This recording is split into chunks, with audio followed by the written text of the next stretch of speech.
चलो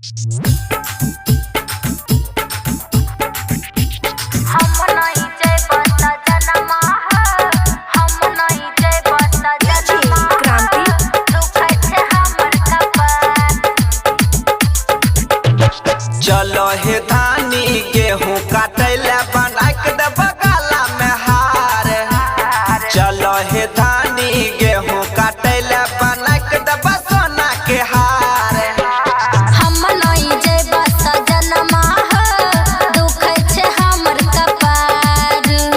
हम नहीं जेब सजनमा दुख छे हमर कपार।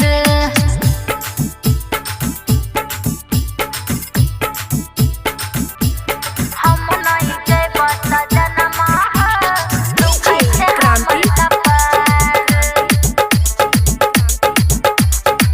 करबो काम नहीं तू धानी है केना चलत है घर परिवार।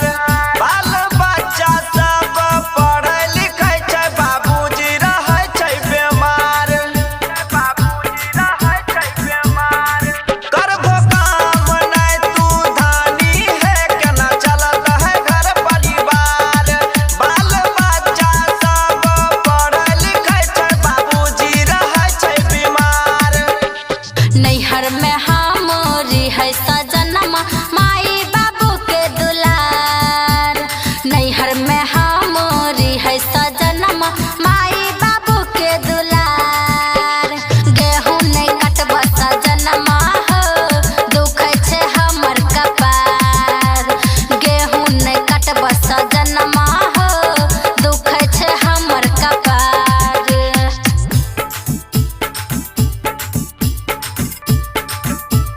हम नहीं जेब सजनमा दुख छे हमर कपार। राइटर इरफान कुमार नीरज के तू मानी लेना बात। गेहूं काटैले चल धानी है हमरे संगे तू साथ। सक्षम साजन कुमार नीरज के तू मानी लेना बात।